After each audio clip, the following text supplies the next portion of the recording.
Cześć, witam Was serdecznie w mojej kuchni i zapraszam do przygotowania dzisiaj pysznego barszczu. Będzie to tym razem barszcz ukraiński. Myślę, że można go podać zarówno z okazji Wigilii, jak i po prostu na co dzień. Jest bardzo aromatyczny, kwaskowaty za sprawą zakwasu z buraków. Możecie go zastąpić na przykład wodą z kiszonych ogórków. Jest bogaty w warzywa. Oprócz tego, że są tutaj takie jak buraki, marchewka, pietruszka, cebula, można długo wymieniać, to jeszcze do tego fasola.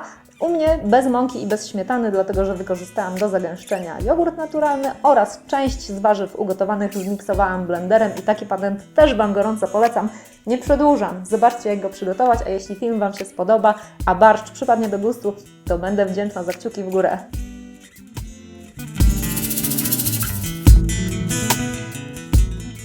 Jak przygotowałam mój barszcz ukraiński? Zaczęłam od pokrojenia cebuli w piórka, a czosnku w cienkie plasterki. Liście kapusty pekińskiej posiekałam w cienkie paski. Ziemniaki mam pokrojone osobno, żeby na sam koniec dodać je do gotowania, tak żeby mi się nie rozgotowały. A pozostałe warzywa pokroiłam w niezbyt dużą kostkę. Teraz cebulę z czosnkiem szklę na niewielkiej ilości masła na niedużym ogniu.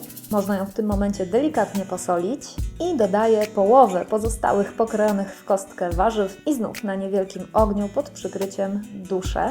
A następnie zalewam wodą, dodaję wszystkie przyprawy i zagotowuję.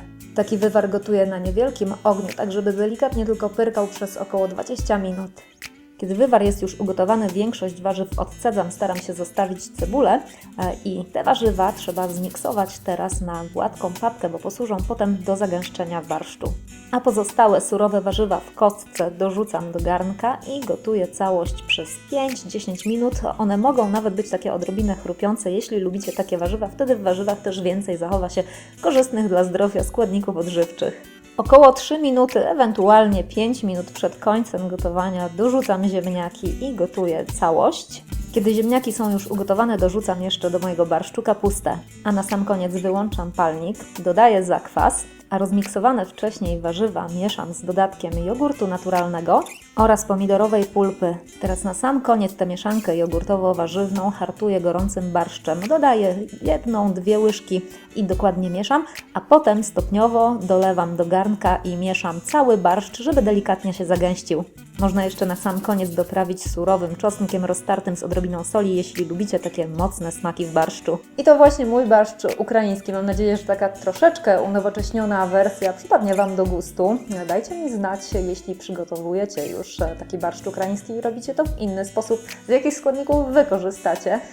Dzięki Wam serdecznie za uwagę, kciuki w górę, jeśli podobał Wam się film. Zachęcam też do subskrypcji mojego kanału, możecie wcisnąć ikonkę dzwoneczka i będziecie wtedy na bieżąco z nowymi filmami wideo, a ja uciekam i widzimy się w kolejnych filmach. Do zobaczenia!